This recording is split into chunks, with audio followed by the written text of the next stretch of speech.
ओम शांति। 22 अगस्त 2026 बाबा के महावाक्य। मीठे बच्चे विशाल बुद्धि बन, बड़ों बड़ों की ओपिनियन ले, अनेक आत्माओं का कल्याण करो। उनसे हॉल आदि लेकर खूब प्रदर्शनियां लगाओ।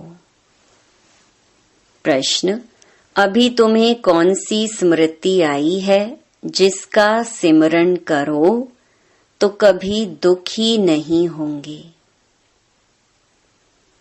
उत्तर: अभी स्मृति आई कि हम पूज्य राव थे, फिर रंक बने। अब फिर से बाबा हमें राव राजा बना रही हैं। बाबा अभी हमें सारे विश्व का समाचार सुनाते हैं। हम वर्ल्ड की हिस्ट्री ज्योग्राफी को जान गए हैं। इन्हीं स्मृतियों का सिमरण करते रहो तो कभी अपने को दुखी नहीं समझेंगे, सदा खुश रहेंगे। गीत: नयनहीन को राह दिखाओ प्रभु। ओम शांति।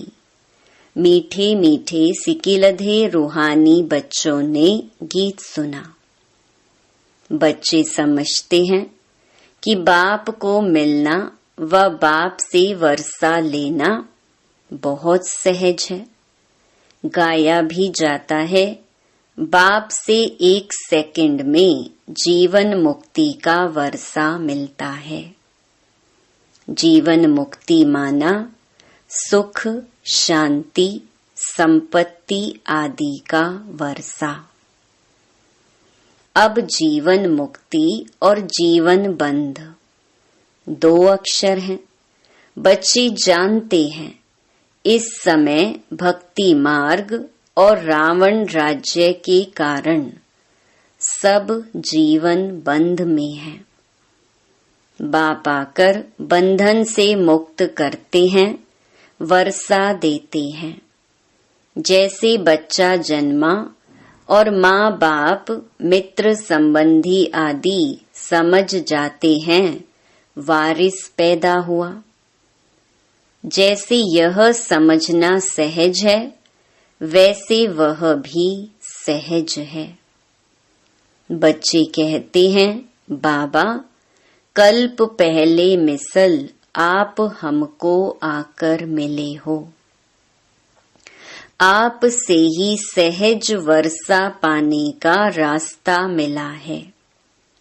यह तो हर एक जानते हैं, नई सृष्टि का रचयिता भगवान ही है। वह हमको भटकने से बचाते हैं।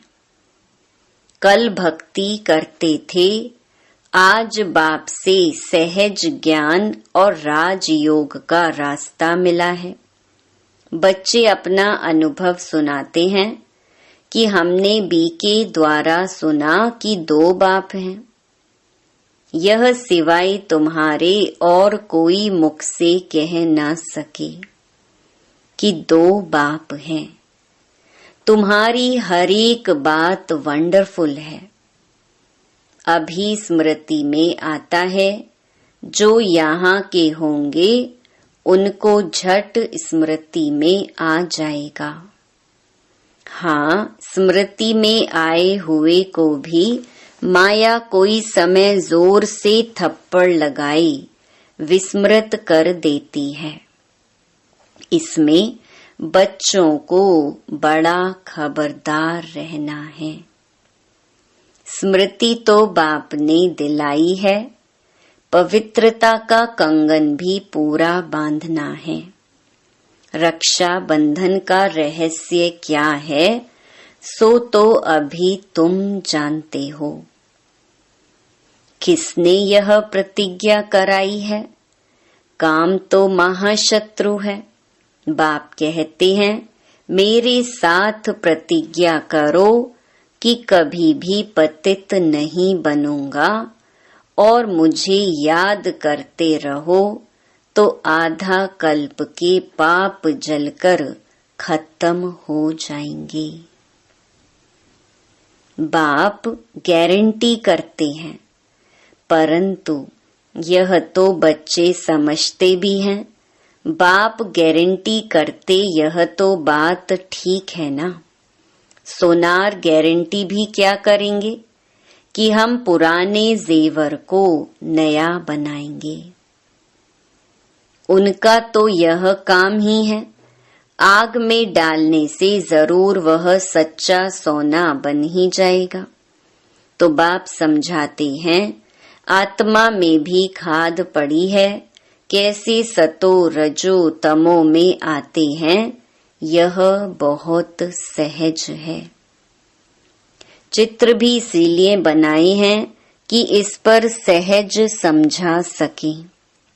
यूनिवर्सिटी, कॉलेजेस आदि में भी नक्शे होते हैं ना, अनेक प्रकार के। तुम्हारे भी यह नक्शे हैं। तुम अच्छी रीति किसको समझा सकते हो? ज्ञान सागर पतित पावन बाप ही आकर यह रास्ता बताते हैं, और कोई पतित को पावन बना न सके। नैनहीन दुखी मनुष्य हैं। तुम बच्चे जानते हो, पहले 2 युगों में दुख होता नहीं, न भक्ति होती है, वह है ही स्वर्ग। भारत के इस समय के मनुष्यों का और भारत के प्राचीन मनुष्यों का कॉन्ट्रास्ट है ना, परंतु यह और कोई समझते नहीं। कितनी पूजा चलती है, जितना जितना जो साहूकार होते हैं उतना देवी देवताओं को अच्छे जेवर पहनाते हैं। बाबा खुद अनुभवी है।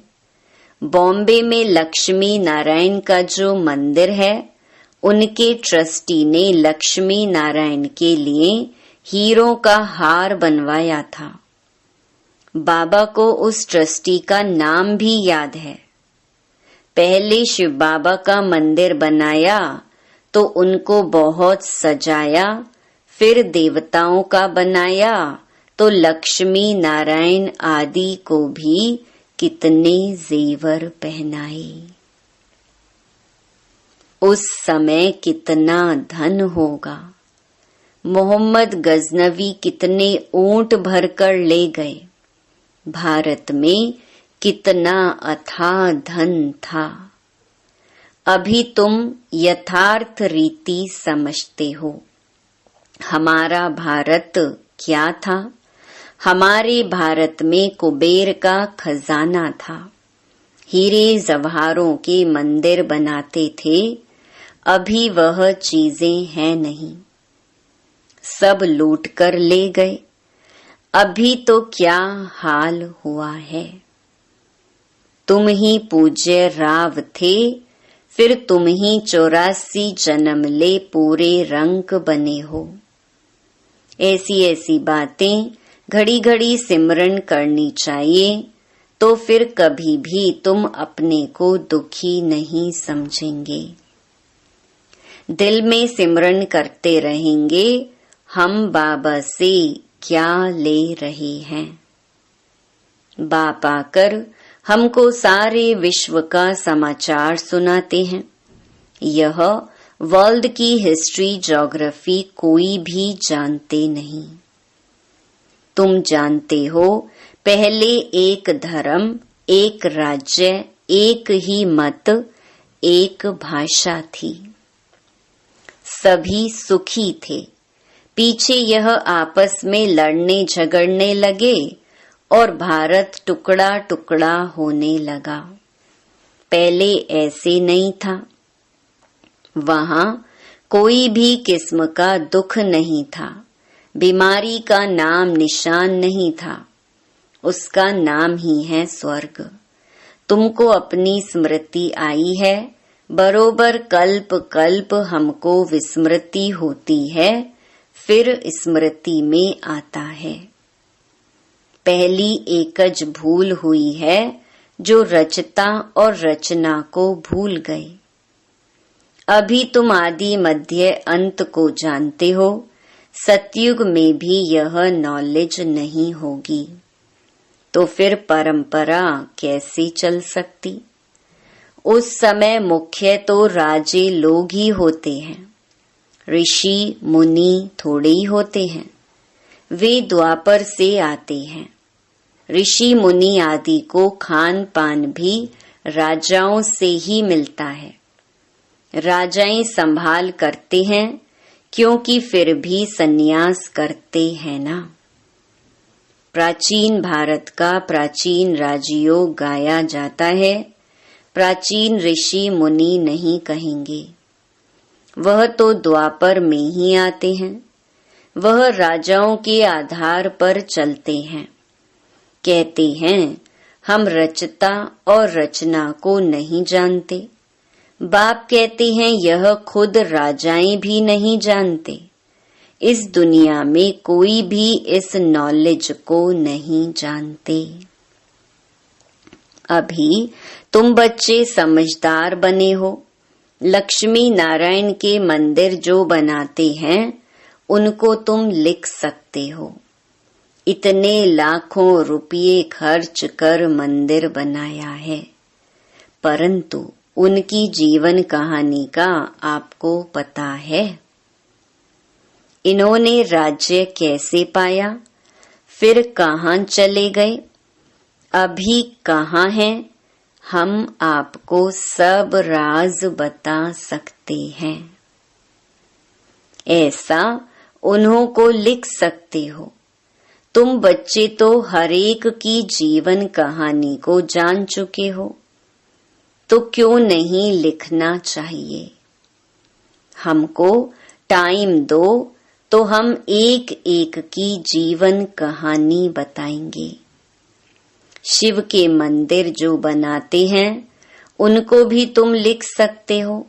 बनारस में शिव का मंदिर कितना बड़ा है, वहां भी ट्रस्टी लोग होंगे।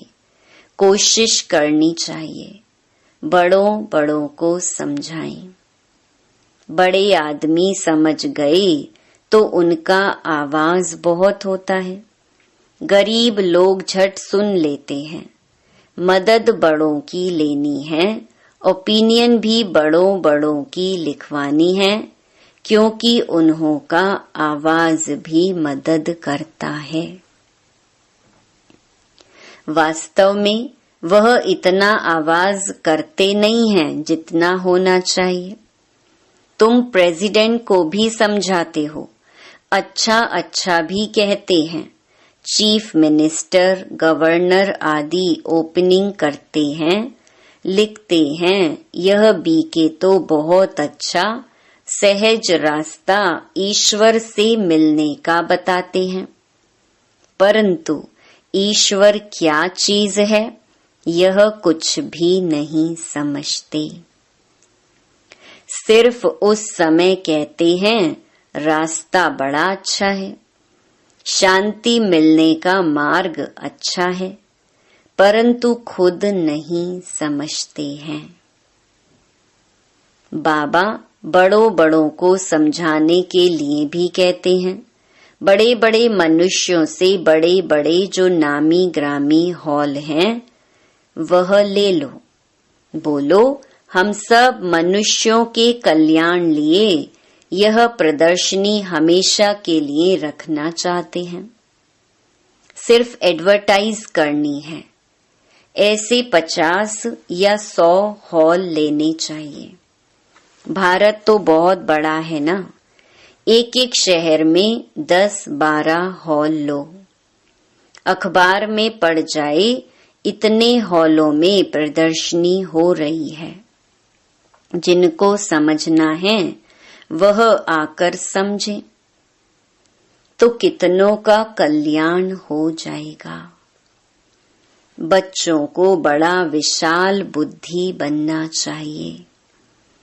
सर्विस बच्चों को करनी चाहिए ना। बाप सब बच्चों को कहते हैं प्रदर्शनियां बहुत जोर शोर से करो। बाबा तैयारी करा रहे हैं, बच्चों को कोशिश करनी चाहिए। यह सब समझने की बातें हैं। भगवान आते हैं, प्रजापिता ब्रह्मा द्वारा रचना रचते हैं प्रजा की, तो जरूर कितने ब्राह्मण रचे होंगे। अब फिर रच रहे हैं। कितने ब्राह्मण ब्राह्मणियां हैं। बाबा यह ब्राह्मण धर्म रचते हैं संगम पर। तुम प्रैक्टिकल में देख रहे हो और समझ रहे हो। यह बातें कोई शास्त्रों में नहीं है। तुम बच्चे समझते हो बाबा आते ही तब हैं जब पतित दुनिया को पावन बनाना होता है। यह भी जानते हैं परमात्मा प्रजापिता ब्रह्मा द्वारा ही रचना रचते हैं, परंतु कब रचते हैं यह नहीं समझते। वह समझते हैं कोई नई रचना रचते होंगे। ब्रह्मा को तो सूक्ष्म वतन में समझते हैं। अभी तुम समझते हो प्रजापिता ब्रह्मा तो यहाँ है। तुम सूक्ष्म वतन में जाते हो, पवित्र बन फिर फरिश्ते बन जाते हो, साक्षात्कार करते हैं। बच्चे आकर सुनाते हैं, वहाँ मूवी चलती है। वह है ही मूवी वर्ल्ड। तुमने मूवी बाइस्कोप भी देखा था। अब प्रैक्टिकल सब बातों को तुम जान चुकी हो। मूल वतन है साइलेंस वर्ल्ड। वहाँ आत्माएं रहती हैं। सूक्ष्म वतन में सूक्ष्म शरीर भी है, तो जरूर कुछ भाषा भी होगी। तुम बच्चों की बुद्धि में है, हम आत्माओं का स्थान शांति धाम है। फिर है सूक्ष्म वतन। वहाँ ब्रह्मा विष्णु शंकर रहते हैं और यह है कलयुग और सतयुग का संगम। यहाँ बाप आते हैं, यहाँ से तुम ब्राह्मण जाते हो। पियर घर और ससुर घर है ना। यहाँ दोनों तुम्हारे पियर हैं। बाप दादा दोनों मेहनत करते हैं बच्चों को गुलगुल फूल बनाने। मुसलमान भी कहते हैं गार्डन ऑफ अल्लाह। कराची में एक पठान था। वह सामने खड़ा होता था, देखते देखते गिर पड़ता था। पूछा जाता था तो कहता था हम खुदा के बगीचे में गया, खुदा ने फूल दिया। अब उनको ज्ञान तो था नहीं। अभी तुम समझते हो बगीचा किसको कहा जाता है। यह है कांटों का जंगल और वह है फूलों का बगीचा। तुम्हारी बुद्धि में सारा राज है। सतयुग क्या है, कलयुग क्या है, तुमको बहुत खुशी होनी चाहिए। सारा चक्कर तुम्हारी बुद्धि में है। विस्तार तो इनका बहुत है। तुम्हारी बुद्धि में कितना शॉर्ट में बैठा हुआ है। तुम बच्चों ने रचता बाप द्वारा रचता और रचना को जाना है। ब्रह्मा को रचता नहीं कहेंगे, रचता एक है। बलिहारी भी एक की है। पहले पहले रचना ब्रह्मा की है, फिर कहेंगे श्री कृष्ण की। ब्रह्मा तो है, ब्राह्मण भी जरूर चाहिए। पांडवों को ब्राह्मण नहीं समझेंगे, ब्रह्मा द्वारा ब्राह्मण चाहिए। यह है रूहानी यज्ञ। इसको स्पिरिचुअल नॉलेज कहा जाता है। रूह को वही बाप ज्ञान देंगे। तुम जानते हो हमको मनुष्य नहीं पढ़ाते हैं, सभी आत्माओं को बाप पढ़ाते हैं। कहते भी हैं ब्रह्मा द्वारा स्थापना। श्री कृष्ण के लिए थोड़े ही कहेंगे, वह तो हो भी ना सके। ब्रह्मा द्वारा स्थापना कौन कराते हैं? क्या श्री कृष्ण? नहीं, परम पिता परमात्मा। विष्णु द्वारा पालना। ब्रह्मा और विष्णु का कितना पार्ट है? ब्रह्मा मुख वंशावली ही फिर जाकर विष्णुपुरी के देवता बनते हैं। ब्रह्मा सो विष्णु, विष्णु सो ब्रह्मा। यह भी बच्चों को समझाया है। ब्रह्मा सो विष्णु बनने में 1 सेकंड, विष्णु सो ब्रह्मा बनने में 84 जन्म। कितनी वंडरफुल बातें हैं, कोई भी समझ न सके। यह है बेहद की बातें। बेहद के बाप से बेहद की पढ़ाई पढ़ बेहद का राज्य लेना है। सृष्टि चक्कर को जानना है। आत्मा ही जानती है शरीर द्वारा। ऐसे नहीं कि शरीर नॉलेज लेता है आत्मा द्वारा। नहीं, आत्मा नॉलेज लेती है। तुमको कितनी खुशी है। यह आंतरिक गुप्त खुशी होनी चाहिए। पढ़ाई के संस्कार आत्मा में हैं, दुख भी आत्मा को होता है। कहते हैं हमारी आत्मा को दुखी मत करो। बच्चों को अब कितनी रोशनी मिल रही है, तुमको खुशी रहती है। सागर से रिफ्रेश हो, बादलों को मिलकर वर्षा बरसानी है। आपस में मिलकर प्रदर्शनी आदि तैयार करने में मदद करो। शौक होना चाहिए, सर्विस सर्विस और सर्विस। अच्छा, मीठे मीठे सिकीलधे बच्चों प्रति मात पिता बाप दादा का याद प्यार और गुड मॉर्निंग। रूहानी बाप की रूहानी बच्चों को नमस्ते। धारणा के लिए मुख्य सार। पहला, बाप द्वारा मिली हुई नॉलेज का सिमरन कर अपार खुशी में रहना है। विशाल बुद्धि बन जोर शोर से सर्विस करनी है। दूसरा, बाप द्वारा जो स्मृति मिली है उसे विस्मृति में नहीं लाना है। पवित्र रहने की जो बाप से प्रतिज्ञा की है उसे पूरा निभाना है। वरदान, न्यारेपन के अभ्यास द्वारा फरिश्ते रूप का साक्षात्कार कराने वाले निरंतर सहज योगी भव। जैसे कोई भी वस्त्र धारण करना व ना करना अपने हाथ में होता है, ऐसा अनुभव इस शरीर रूपी वस्त्र में हो। जैसे वस्त्र को धारण करके कार्य किया और कार्य पूरा होते ही वस्त्र से न्यारे हुए। शरीर और आत्मा दोनों का न्यारापन चलते फिरते अनुभव हो, तब कहेंगे निरंतर सहज योगी।